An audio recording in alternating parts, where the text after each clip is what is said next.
तिशी झाली बाबा क्रॉस एकदाची. सेल्फ केअरच्या नावाखाली एकटीच डेटवर जाते. एकटीच फिरते, एकटीच मूव्ही आणि नाटकालाही जाते. कोणी विचारलं तर म्हणते सध्या पीस हवाय. पण खरं सांगू, आपण जिथे शांततेसाठी म्हणून जातो ना, तिथे जास्त विचार येतात डोक्यामध्ये. सगळ्यांनी पोस्ट लाईक केली, त्याने का नाही बरं केली असेल? स्क्रीन टाईम कमी करायला हवा यार.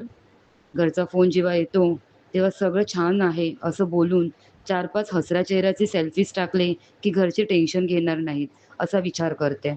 माझ्या डोक्यात ना 2 विंडो नेहमी ओपन असतात.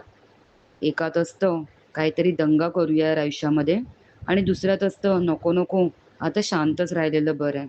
लहानपणी वाटायचं तिशीपर्यंत सगळं सॉर्ट झालेलं असेल. करियर, स्किन, झोप, नाती सगळं अगदी परफेक्ट.